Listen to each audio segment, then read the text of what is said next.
but you can also tell her incongruence. So far, I've only watched um, up to 5 minutes and 29 seconds. So I don't know what her face is going to be, but I'll show you her face for what she's talking about. And you can tell how desensitized we are to human rights as a species. And she's one of the people that expose them. She might get threats eventually if she continues advocating for this. And this is in the United States, but I'm sure it's happening in Canada and every country of the world. So when I put a song that says kids dying every day for the monetary paradigm nonsense, for example, where they don't have a youth to enjoy. It's not about learning play, for example. And here it's 12 years old and up. But a lot of jobs that are really dangerous, some have died. And they haven't died necessarily because, you know, there's been zero kind of prevention. They've died because they're too young to have experience sometimes about what can kill them and how death can come quickly around big machines or heights or things like this.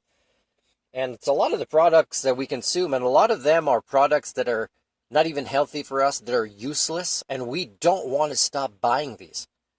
And also, we don't want to do the work in our own country for products that we do need. So we have to ask ourselves this. We consume so much nonsense that doesn't fall under the definition of need. So it helps create these scenarios because we don't have the ability to respect each other's human rights. Whether they're parents, like when you see this, and let's say a company will blame the company they hired to find, human resource staff.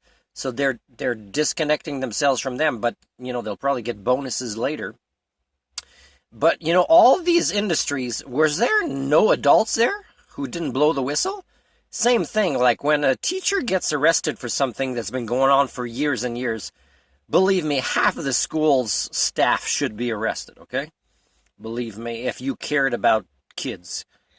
And Biden approved these changes like on Sunday afternoon, a day after the story ran. It's really gratifying.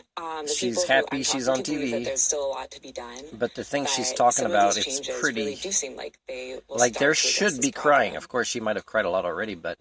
And Hannah, in your investigation, how recent is this development? In other words, there was enormous pressure following the end of the Trump administration to remove unaccompanied minors from detention facilities. Is this a recent phenomena, or has this been building for years? Good question. Does she have that information? This is something that I think has been building for maybe the past 10 years. And part of it has to do with the changing nature of the children who are crossing the border. 10 years ago, there were far fewer children, maybe 6,000 children a year. Now we're seeing 150,000 a year.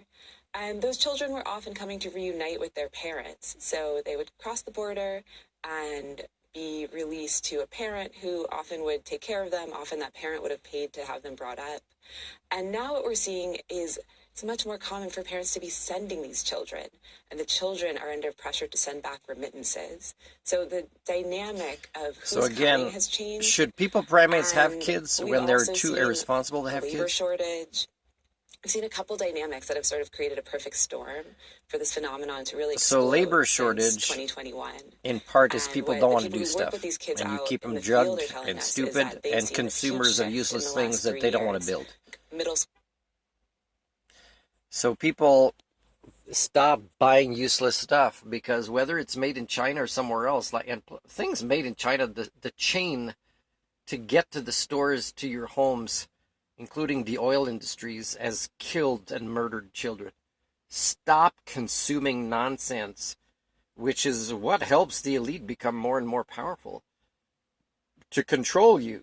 And they think what? They think they're going to invest that money in saving the world's problem by building a supercomputer made from brain cells because they're always going to be more efficient. How about learning to think and learn? You're getting so freaking lazy, you want to actually get computers with your brain cells in them to do the thinking for you. That's so freaking pathetic.